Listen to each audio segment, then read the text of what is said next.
Pagpalain po tayo ng Diyos at samahan niya tayo. Kasi siguro nararamdaman nyo, talagang kailangan natin ng Diyos sa lahat ng bagay. Mula sa pinakamaliit hanggang sa pinakamalaking bagay. Sana, yun ang isang bagay na huwag nating makakalimutan. At yun ang isang bagay na palagi tayong papaalalahanan ng Diyos. Kung hindi siyang kikilos sa buhay natin, walang magandang pwedeng mangyari. Pero kahit nagmasalimut yung mga nagaganap sa paligid natin, pero kung ang Diyos kasama natin, meron tayong kapanatagan. Sige po, tayo po yung mananalangin as habang hinihingi po natin ang patnubay ng Diyos. Aming Panginoong Diyos, maraming salamat sa inyong kabutihan sa amin, sa panibagong araw na ito. Salamat po sa buhay at kalakasan. Salamat po sa bawat isa na inyong dinala dito at sa iba pa naming mga kapatiro na maaring parating pa lamang. Ingatan niyo po ang bawat isa. And we pray, O Lord, anuman po ang mga nagaganap sa aming buhay, we pray na patuloy namin itong ipagkatiwala sa inyo sapagkat kung hindi sa inyo, alam namin na wala po kaming magagawa na kahit anong bagay na makabuluhan. And so we pray, katagpuin niyo po ang bawat isa, alam niyo po ang pangangailangan namin, tumawag kayo ng mga tao sa kaligtasan, at ganyan din po patataginin niyo ang inyong mga anak sapagkat kayo po ang may kapangyarang gumawa nito. Pagpalain niyo po ang maikling pag-aaral namin ito at gabayan niyo po ako sa mga bagay naming pag-aaralan at ituturo upang maging kalugod-lugod ito sa inyo. Inabili namin ang lahat sa pangalan ng aming Panginoong Jesucristo. Amen. So may tatanong ako sa inyo. Ano ba yung isang bagay na kailangan natin, bawat isa sa atin, sa ating buhay, pero madalas napapabayaan? Inglesin natin, what is one thing that we all need so badly but often neglect? Kung magdadagdag ako ng isang riddle, ito yung riddle, tatagalogin ko rin ito, una sa English. Sabi niya, I have no voice, yet I speak to the skies. I have no feet, yet I help your soul rise. I am answered with yes, no, or wait in the end. I am the quietest talk between you and your friend. What am I? Sa Filipino, wala akong tinig, ngunit nakikipag-usap ako sa kalangitan. Wala akong paa, ngunit tinutulungan kong umangat ang iyong kaluluwa. Sinasagot ako ng oo, hindi, o maghintay sa huli. Ako ang pinakatahimik na pag-uusap sa pagitan mo at ng iyong kaibigan. Ano ako? Ang sagot dyan ay panalangin. At alam nyo, sa mga nakaraang araw at linggo, pinaparamdam sa akin ng Diyos yun. Yung kahalagahan ng pananalangin sapagkat naramdaman ko sa buhay ko at marahil sa buhay ng maraming Kristiyano, ito yung isang bahagi ng buhay natin na madalas nababaliwala natin. Di ba? Kaya ako, dinadala ko ng Panginoon sa isang serye ng pag-aaral patungkol sa pananalangin. At simulan natin ito sa salita ng Diyos. Tingnan niyo po ang Luke chapter 11, verse number 1. Luke 11:1 sa English, ang pagkakabanggit, Now Jesus was praying in a certain place, and when he finished, one of his disciples said to him, Lord, teach us to pray as John taught his disciples. Sa Filipino, siya'y nanalangin sa isang lugar at nang siya'y makatapos, sinabi ng isa sa kanyang mga alagad, Panginoon, turuan mo kaming manalangin, gaya ni Juan na nagturo sa kanyang mga alagad. At ang una pong pag-aaralan natin ay galing dun sa mga salitang yon. Turuan niyo kaming manalangin, Panginoon. Teach us to pray, Lord. At nawa, malugod ang Panginoon na pagpalain tayo. Na pag tinignan niyo ang talatang ito, parang napakasimple, pero marami itong nilalaman na katotohanan. Unang-una, sa unang mga kataga, ang Panginoong Jesucristo daw ay nanalangin sa isang lugar. At pag pinag-aralan niyo ang halimbawa ng ating Panginoong Jesucristo mula sa Biblia, ito yung isang bagay na madalas ginagawa ng Panginoong Jesucristo. It became his custom. Costumbre niya na yan. Ibig sabihin, hindi lang ito yung isang bagay na paminsan-minsan, o kaya pag naalala, kapag maraming panahon, di ba ganyan ang karamihan sa atin? Masyado kong abala wala akong panahon Hindi ganun ang Panginoong Jesucristo. In fact, sususugan pa ito ng Mark chapter 1, verse number 35. At ang sabi sa Mark 1:35, And in the morning, rising up a great while before day, he went out and departed into a solitary place and there prayed. Sa Filipino, kinabukasan, madaling araw pa'y bumangon na si Jesus at lumabas na ng bahay. Nagtungo siya sa isang di mataong lugar at doon ay nanalangin. Pansinin nyo, nakagawian na ito ng Panginoon.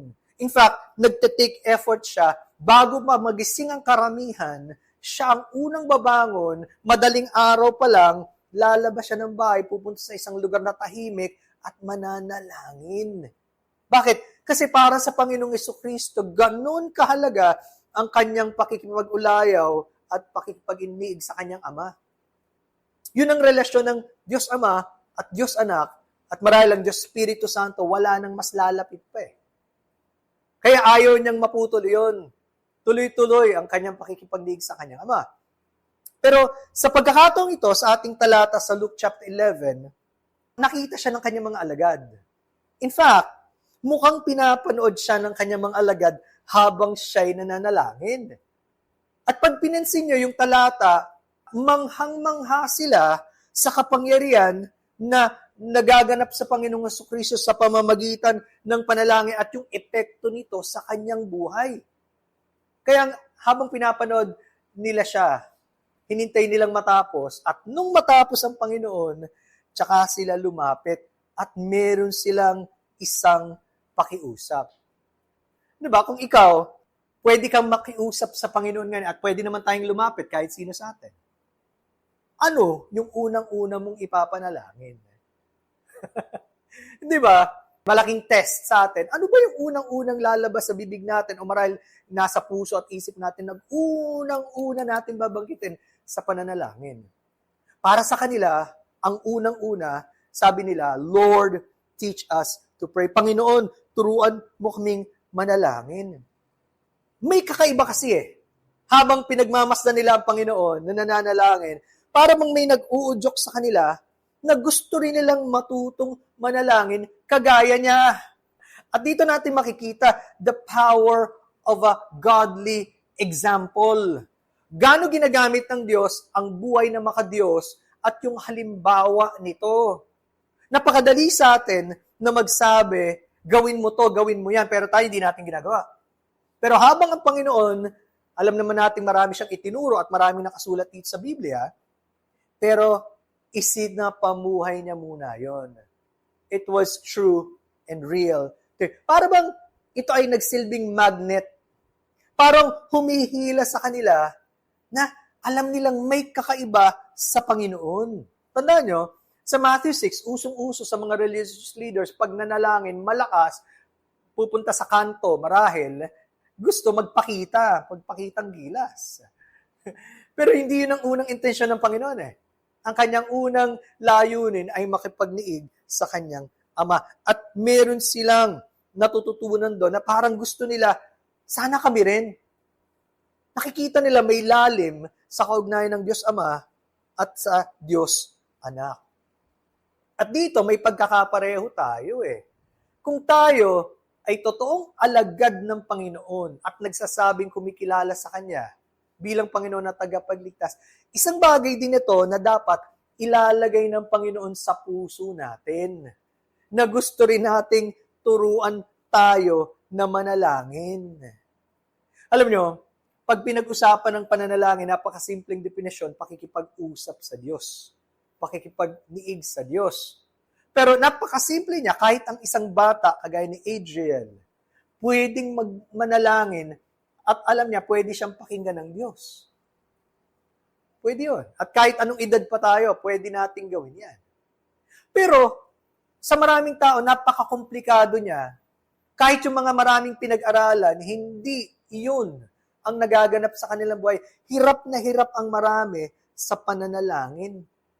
Kaya hindi nagiging totoo ito para sa karamihan. Yung may magandang sinabi si Andrew Murray pagdating sa pananalangin at isinalin ko sa Filipino. Itong sabi niya, sa panalangin, nakasalalay ang katuparan ng mga pangako ng Diyos. ang pagdating ng kaharian at ang ganap na paghahayag ng kalwalatian ng Diyos. Tingnan nyo, ano yung ginagamit ng Diyos para sa lahat ng yon? Hindi kailanman tinuro ni Jesus sa kanyang mga alagad kung papaano mangaral. Ang itinuro niya ay kung paano manalangin. Hindi niya gaanong pinag-usapan kung ano ang kailangan upang maging mahusay na mangangaral, kundi kung paano maging mahusay sa pananalangin. At totoo naman, di ba? Mapapansin niyo sa Biblia, wala tayong mababasa na turo ng Panginoong direkta, ganito kayo maghanda pag kayo ay mangangaral. Pinapadala niya sila, pero kailangan puspos sila ng Espiritu Santo. Alam nila ang kanilang sasabihin. Pero dito, makikita natin, ituturo niya ng maliwanag ang ibig sabihin ng pananalangin at paano ito magaganap sa buhay ng mga totoong mga alagad niya. Tuloy pa ni Andrew Murray, ang marunong makipag-usap sa Diyos ay higit pa kaysa sa marunong makipag-usap sa tao. Tandaan po natin yan. Hindi kapangyarihan sa harap ng mga tao, kundi kapangyarihan sa harap ng Diyos ang siyang pinakamahalagang bagay. At yun ang isa sa kailangang ipaalala sa atin ng Diyos. Bago pa man tayo humarap sa kahit kaninong tao, dapat humarap na muna tayo sa ating Panginoong Diyos. Bakit? Kasi siya ang nagbibigay sa atin ng mga salitang sasabihin, siya nagbibigay sa atin ng karunungan, siya magbibigay sa atin ng anumang kakayahan para magawa natin ang gawain natin sa buong araw, hindi ang tao. Ang problema natin, sa tagal na natin maging Kristiyano o nakikinig ng salita ng Diyos, iniisip na natin, kailangang ako ang gumawa. At walang masama sa paghahanda, walang masama sa pag-aaral, walang masama sa pagpapalakas. Kailangan natin lahat yan. Pero walang itutumbas yun pagdating sa paglapit sa Diyos at pananalangin. At yun ang pinakamalaking lesson na pwede nating matutuhan. Sa lahat ng pwede nating matutuhan sa buhay at hingin sa Diyos na turuan tayo, ito ay ang turuan niya tayong manalangin. Again, Luke 11:1, kanilang request, Lord, teach us to pray. Panginoon, turuan mo kaming manalangin. Pag pinansin nyo ang kahilingan yan, napakadirekta. Diretsahan na wala nang paligoy-ligoy, wala nang pasakali, wala nang, kasi baka, hindi, Panginoon, turuan nyo kaming manalangin. At pasinin nyo, hindi nila hiniling na sana mapuno yung isip nila na maraming bagay patungkol sa panalangin. Hiniling nila, turuan nyo kami, Panginoon, na manalangin. Ito po yung kaibahan, yung sinasabi nating theory and practice. Yung alam natin sa isip at yung ating talagang ginagawa. Diba? Sa matagal na panahon, maraming Kristiyano, alam natin ang mga bagay nito. Sabagat, nagbabasa tayo marahil ng Biblia, nakikinig tayo madalas, alam natin at ginagawa natin sa church, nananalangin tayo. Pero yung malalim na kahulugan nito, at yung maging ito yung bahagi ng buhay natin na walang ibang nakakakita kundi ang Diyos, yun ang malaking kaibahan sa buhay ng karamihang mga tao. Sabi nga, ang marahil pinaka nahihirapan tayo, hindi naman yung magmaster ka ng technique o approach. Bagamat minsan nakakatulong, sabihin, paano ba? Turuan mo ko step by step ano ang gagawin. Sometimes nakakatulong. Pero hindi yun ang pinakamalaking kahirapan natin. Ang pinakamalaki nating pangangailangan ay yung simpleng manalangin. Naisip nyo? Yung manalangin. Kasi pwede tayo magkwentuhan at mag-usap sa panalangin Pero nanalangin ba talaga tayo? At hindi lang manalangin ng higit pa at palagian. Bakit? Kasi nga, ito ay sa atin at sa Diyos. At dito natin ipinapakita, sino ba ang Diyos sa buhay natin? Gaano ba siya kahalaga? Gaano ba tayo umaasa sa Diyos? Tandaan niyo po, walang ibang pwedeng mag-check sa buhay natin kung tayo ba'y nananalangin o hindi, kundi tayo. Wala naman nakakakita niyan for the most part of the week. Di ba? At tandaan niyo rin po, yung ating public prayer, dapat resulta lang yan ng ating private prayer. Yung pananalangin nating mag-isa kasama ang Panginoon, bunga lang yan kapag tayo hiniling ang manalangin sa harap ng iba, lalabas lang yun. Di ba kayo nagtataka, ba't may mga tao takot na takot manalangin sa harap ng iba? Hindi lang sa mga lalaki, pati babae. Di ba, may grupo sila. Ikaw na lang. Mag-iisip ka, anong nangyayari sa araw-araw sa buhay ng maraming Kristiyano? Talaga bang ginagawa nating manalangin? O kontento na tayo dun sa, Lord, turuan niyo po kami, pagkaloob niyo pangangailangan namin, Amen. Yun na ba ang antas ng ating pakikipag-ugnayan sa Diyos? Na may paalala sa atin, ang Ephesians chapter 6, verse number 18. Ephesians 6:18. Anong paalala sa atin? Sa English, praying always with all prayer and supplication in the Spirit, being watchful to this with all perseverance and supplication for all saints. Sa Tagalog, manalangin kayo sa Espiritu sa lahat ng panahon, sa bawat panalangin at pagsamo. At sa bagay na ito ay maging handa na may buong pagtsatsaga at pagsusumamo para sa lahat ng mga banal. Ephesians 6:18. Ulitin natin. Minsan may mga bagay na kailangan dinanamnam natin. Huwag tayo masyado nagmamadali. Anong sabi sa Ephesians 6:18? Manalangin kayo sa Espiritu. Ang totoong susi ng matagumpay na pananalangin, ang Espiritu ng Diyos ang pumupuspos sa atin. Anong ibig sabihin puspusin ka ng Espiritu ng Diyos? Una, kailangan talagang Kristiyano ka, pinanganak kang muli. Nasa iyo ang Diyos. Kahit anong panalangin ng mga tao, pag wala silang kaligtasan mula sa Panginoon, hindi na nananang Espiritu, walang bisa ang kanilang panalangin, maliban na lang, humingi sila ng panalangin ng pagsisisi at pananampalataya. Pero lahat ng panalangin, mawawala ng saysay. Pag wala sa iyo ang Diyos, manalangin kayo sa Espiritu. Kaya ang totoong susi sa tagumpay sa pananalangin, yung pananalangin sa kapangyarihan ng Espiritu ng Diyos, hindi sa sarili nating lakas. At ang Diyos lang ang pwede magturo sa atin, ilang panalangin ang ginawa natin na wala lang sa atin. Basta nagbukas lang yung bibig natin pero walang kakwenta-kwenta para sa atin. Basta sinabi lang, sanay na kasi tayong gawin yun eh. Madaling mag-pretend, di ba?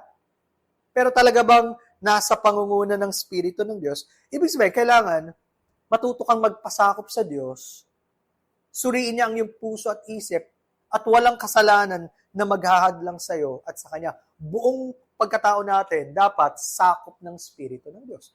Totoo ba yun? Pangalawa, mapapansin nyo rin, sabi dyan, manalangin kayo sa Espiritu sa lahat ng panahon. Sabi natin, ang pananalangin, hindi lang paminsan-minsan. Hindi lang pagka nagustuhan ko o wala na akong ibang magawa, may free time ako ngayon, mananalangin ako. Di ba? Yan siguro larawan ng karamihan sa atin eh. Pero bakit inilarawan ng pananalangin na parang paghinga? Kung may isang ilustrasyong madalas ginagamit sa pananalangin o pagdadasal, para daw itong paghinga. Bakit sa palagay nyo ginamit yung illustration ng paghinga? Kasi, kung paano napaka-natural ng paghinga, na hindi mo na nga iniisip buti na lang, maraming bagay na binigay ng Diyos sa atin, hindi mo na kailangan pag-isipan. Alam mo, pag sabihin mo, ay, kailangan ko huminga nga. Paano pag nakalimutan mo? Ikot kang bata ka. Pati yung pagtibok ng puso natin. Di ba? Yung lahat ng nagaganap sa katawan natin, salamat binigay ng Diyos. Pero ang pananalangin daw ay kinumpara sa paghinga dahil hindi tayo pwedeng mabuhay nang hindi huminga. At kung isang taong pinanganak ng Espiritu ng Diyos, nabubuhay ng walang pananalangin at walang pag-asa at paghingi sa Diyos, napakalaki ng kulang. Para ka lang zombie. Di ba? Yung mga patay, yun ang description eh. Patay sa kaluluwa, physical, buhayan. Maraming nagagawa, pero sarili ng nilakas, malayo sa Diyos. Pero dapat binago na Kristiyano. So, ganun kahalaga yun. Kung paghinga daw, kailangan natin, lalong-lalo naman ng Diyos sa buhay natin sa pamamagitan ng pananalangin. Sana, totoo ito sa ating lahat. Kung hindi man, sa marami sa atin. Ano yung sabi ng verse? Manalangin kayo sa Espiritu sa lahat ng panahon. Pansinin nyo, sa bawat panalangin at pagsamo. May iba't ibang klase pala ng panalangin. May panalangin na nagpupuri sa Diyos, may panalangin ng pagpapasalamat sa Diyos, may panalangin ng paghingi, may panalangin ng paglalahad ng kasalanan. Alam niyo yung ACTS?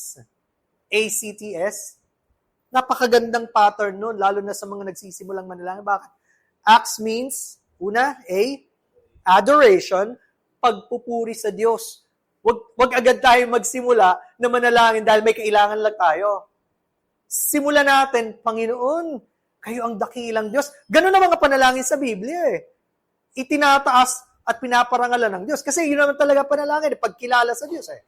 So, A, adoration. C, confession. Ano yung confession? Paghingi ng tawad. Habang may pinapaalala sa atin ng Diyos, pinapakitang kasalanan, huwag nating binabaliwala. Kasi hindi daw nakikinig ang Diyos sa panalangin ng masama. At kung may kasalanan tayo, magiging hadlang sa kanyang pagsagot. Adoration, acts, confession, thanksgiving, letter T. Kailan yung huling pagkakataong talagang nagpasalamat tayo sa Diyos? Yung taos-pusong pasalamat. Hindi lang palagi natin ginagawa, tama namang manalangin bago kumain. Pero minsan ganun, di ba? Sa tagal na natin ginagawa, habit na lang. Thank you, Lord, sa pagkain. Amen. Pero talaga bang pasalamat yung puso natin sa Diyos? And then, S, supplication. Dun ka palang hihingi. Magandang pattern siya. Bakit? Sa karamihan baliktad. Hingi muna. Bago magpasalamat. Parang may mali. Ano? Bakit? Hindi ko sinasabing masamang humingi, lalo na kung talagang kailangan mo. Go ahead. Alam Diyos nakakabasa ng puso natin. Wala problema doon. Problema na to. Kadalasan, kahit yung panalangin natin, nakasentro sa atin. Anong kailangan ko? Hindi nakasentro sa Diyos na sino ba ang Diyos? See, maganda pattern yung acts. Adoration, confession, thanksgiving, supplication. So, gaya na binabanggit natin sa Ephesians 6:18, manalangin kayo sa Espiritu sa lahat ng panahon sa bawat panalangin at pagsamo, at sa bagay na ito ay maging handa na may buong pagtsatsaga at pagsusumamo para sa lahat ng mga banal. Ang panalangin pala, hindi madaling gawin. Akala mo, basta pumikit ka na, nalangin ka, tapos na? No! Kailangan daw sa pananalangin may pagtsatsaga at may paghihintay, lalo na kung hindi pa sinasagot ng Diyos ang panalangin mo, matuto tayong maghintay. Ang problema natin, in a very fast-paced world, napakabilis ng panahon. Maraming tao mainipin. Diba? Maraming tao, hindi marunong maghintay. Sabi ko nga, kahit yung simpleng pagtitiis may nanalangin, Lord, bigyan niyo po ako ng pagtsatsaga ngayon na. Para yatang baliktad yun Gusto mong turuan ka magtsaga, ayaw mong maghintay, ayaw mong dumanas sa mga pagsubok. Hindi pwede. Matuto tayong maghintay sa Diyos sapagkat siya nakakaalam. Lalo na ganito, handa ba tayong maghintay sa Diyos gaano man katagal at kung ano man ang isasagot ng Diyos? Lalo na unang-una, pagdating sa kaligtasan. Maraming dumadalo sa church natin, madaling sabihin, ang tagal ko nang hinahanap ang Diyos. Talaga bang hinahanap mo ang Diyos? Kasi ang pangako ng Diyos, pag hinanap mo siya ng buong puso, masusumpungan mo siya. Sa kadalasan, minsan nangyari, nakalimutan na. Diba? Tama, Brother Eli, in your experience. Dumating yan, di ba? May time na naghahanap ka sa Diyos and then lumipas ang panahon, parang nawala. And then binalik ng Diyos. Yun ang panalangin natin. Talaga namang masiding panalangin sa kaligtasan, kung hindi mo pa nakikilala ang Panginoon, hilingin mo, Panginoon, kailangan ko po kayo. Iligtas niyo po ako. Mahabagin ng Diyos, sumasagot sa panalangin. Yun nga, dahilan kaya siya naparito. Pangalawa, sa ating mga mahal sa buhay, mga kaibigan, talaga bang nananalangin tayong matyaga para sa kanila? Pagdating sa ating buhay ng kabanalan, gusto ba nating turuan tayo ng Panginoon paano magkaroon ng matuwid at maayos na buhay sa harapan niya at sa mga tao? Pinapanalangin ba natin yung bayan natin para magtaas ang Diyos ng mga matutuwid na pinuno? Talaga bang nananalangin tayo? Yung araw-araw nating pangangailangan, wala na ba yon? Ngayon, lalong pinapakita ng Diyos sa akin mula sa pinakamaliit na pangangailangan nyo, parang feeling mo usual na yan. Mula sa pinakamaliit hanggang sa pinakamalaking pangangailangan, kailangan pa rin nating ilapit sa Diyos. At dun lumalalim yung ating pagtitiwala sa Diyos. Pagpalagi tayong lumalapit sa Kanya. Di ba kung tayo magulang, may mga panahon, lalo pag maliit pa mga anak natin, minsan nga kahit malaki na. Pero pag lapit ng lapit at may ikaw may ginagawa, minsan parang naiirita ka eh. Nainis ka, ano ba naman? Pang ilang lapit mo na to? Pero alam nyo, yung puso ng, halimbawa, ng tatay o ng nanay, kapag ka nakita mo yung pangangailangan ng anak mo, hindi pwedeng baliwalain mo lang eh. No? Lalo pa kaya sa Diyos. Natutuwa ang Diyos kapag palagi tayong lumalapit sa Kanya. Walang pagkakataon na busy ang Diyos para sa atin, na hindi niya tayo pwedeng katagpuin. Kahit sabihin natin, maliit na bagay lang to, di ipanalangin mo pa rin. Magandang makasanayan natin yung ganung attitude. Kaya sabi, may buong pagtsatsaga at pagsusumamo. At pansinin nyo, yung last, para sa lahat ng mga banal. Na-realize ko rin to, gaano ba talaga natin pinapanalangin ang mga Kristiyano? Alam niyo, pinaka-shortcut na prayer? Lord, pagpalain niyo po ang SGBC. Bakit shortcut? Kasi, sinabi mo yung pangalan ng church, ibig sabihin, di buong iglesia, kasama nila. Hindi yata ganun yun. Pag ikaw tinuruan ng Diyos manalangin, you'll begin to pray for each person na ipapaisip ng Diyos.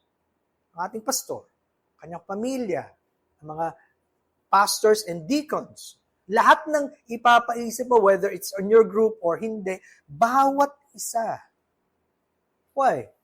The more na pinapanalangin mo yung mga tao, nagiging mas nakikita mo yung sa Diyos ka umaasa at yung pagmamalasakit sa bawat isa.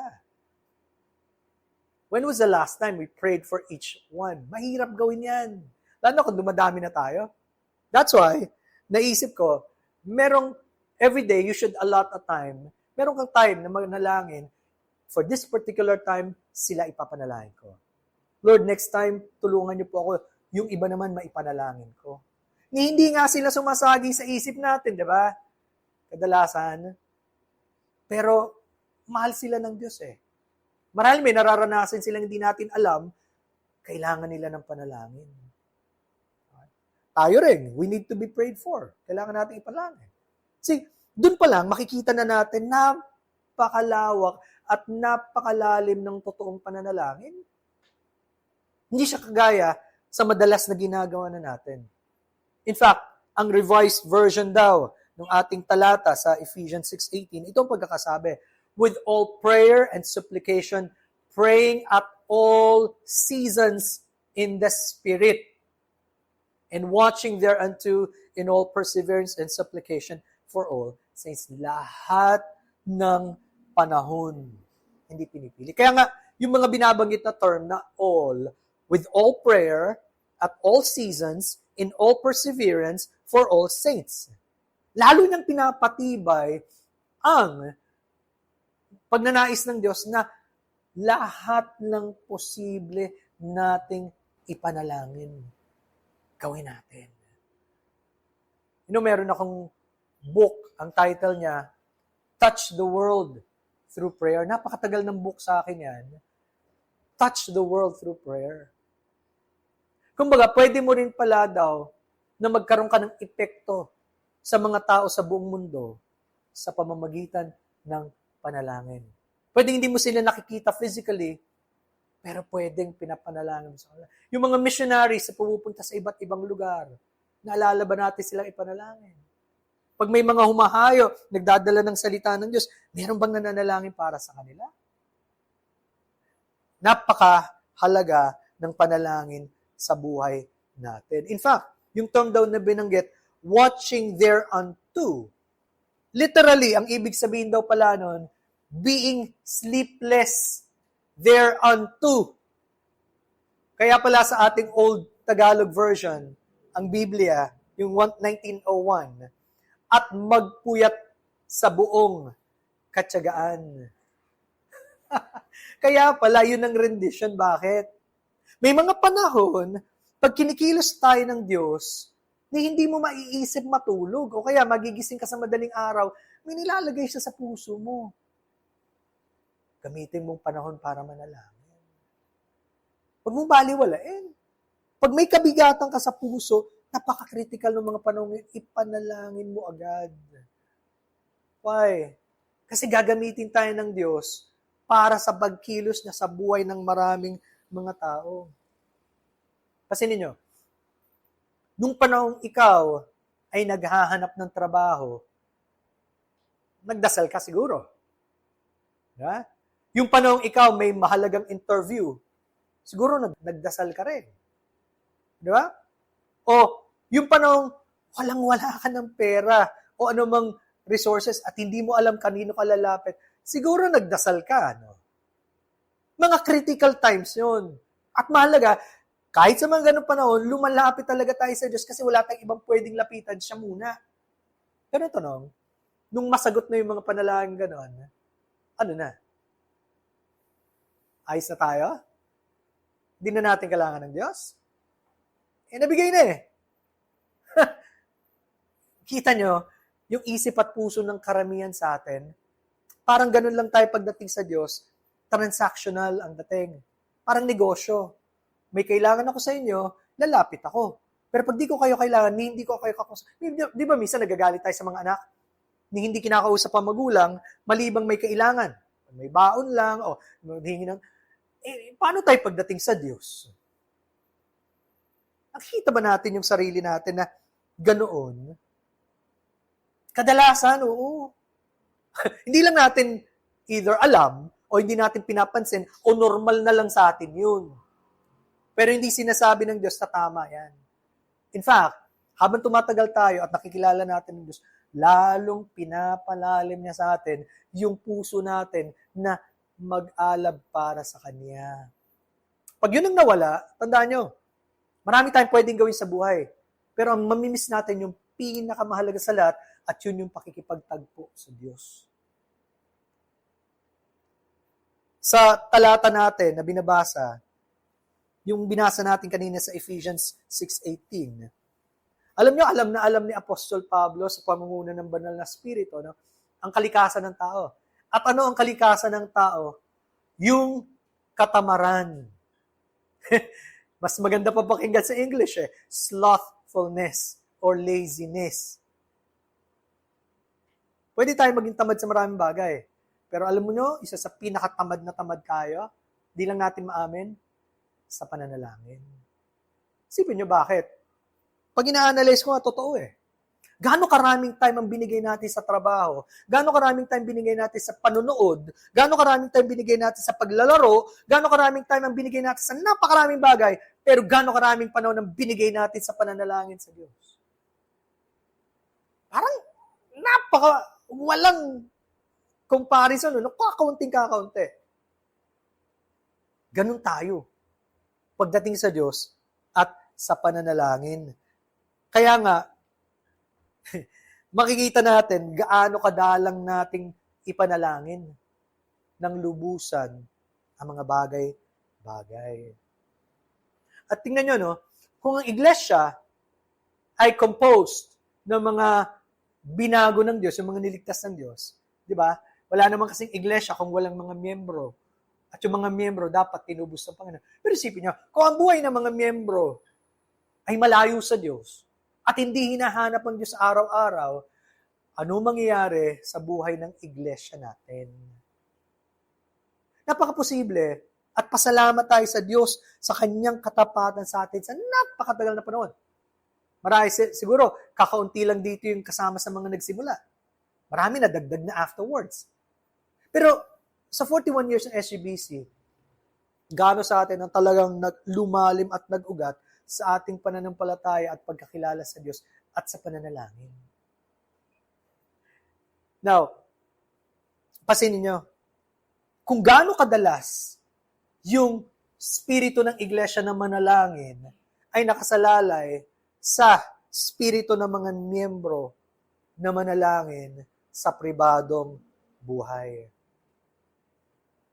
Palaging ganyan yan. So, sa atin talaga, bumabalik ang lahat. Let me ask you, pag pinag-uusapan ng panalangin, ito ba yung paksa na feel natin bored na bored tayo? Yan ba yung isang bagay na parang, ay, batong-bato na ako. Parang tumatakas ngayon yun. Pero parang, ano ba yan? Wala na bang ibang pwedeng pag-usapan? Ba't naman ako mananalangin? Parang, yun ba yung isang bagay na malayang-malayo sa isip at puso natin? O ito yung isang bagay na kinasasabihan natin? Magkadugtong kasi yan, tandaan nyo.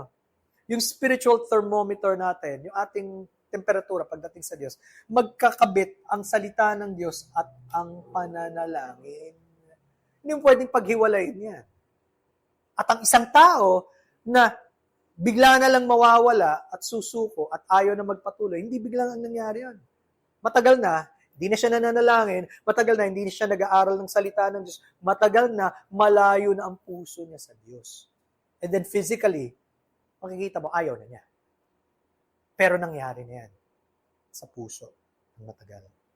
At alam nyo, yung phrase na yun, manatiling gising sa pananalangin, kasi pagdating sa pananalangin, antukin tayo. Gaya ng mga alagad. Di ba? Alam niyo yung kwentong yan.